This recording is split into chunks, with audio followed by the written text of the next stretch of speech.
গভীর রাতে ভয়াবহ অগ্নিকাণ্ডে পিংলার বরিশায় ছাই হয়ে গেল বেকারি। পশ্চিম মেদিনীপুর জেলার পিংলা থানার বরিশা এলাকায় গতকাল গভীর রাতে ঘটে গেল ভয়াবহ অগ্নিকাণ্ড।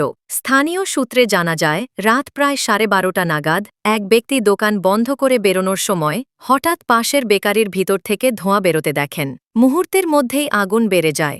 আগুন দ্রুত ছড়িয়ে পড়ে গোটা বেকারিতে। খবর পেয়ে দ্রুত ঘটনাস্থলে এসে পৌঁছায় পিংলা থানার পুলিশ। খবর দেওয়া হয় দমকল বিভাগকে।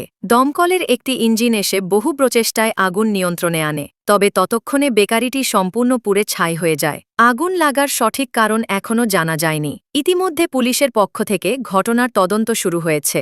বড়দিনের আগে বেকারিতে আগুন লাগায় চরম ক্ষতির আশঙ্কায় বেকারি মালিক।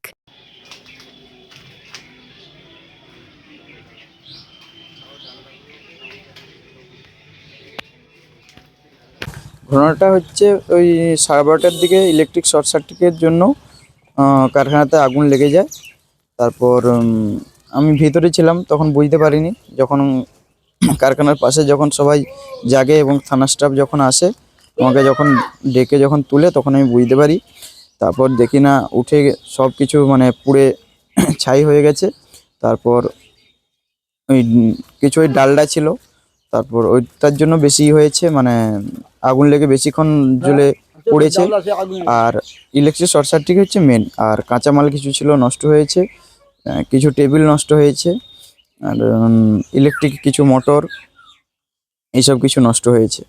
সামনেই বড় দিন, মানে কারখানার মাল কেমন ছিল? মাল মজুদ ছিল ভালো, ওইটার জন্যই মেন। যেসব তেল কাঁচামালটার জন্য বেশি দাহ্যবস্তুটা বেশি ছিল। কত কি টাকার পরিমাণ ক্ষতির আশঙ্কা করছে? ওটা ওই 3.5-এর মতন হবে। কি নাম আপনার? আমার নাম শল্য মণ্ডল। আপনি কারখানার মালিক? হ্যাঁ, আমি কারখানার মালিক।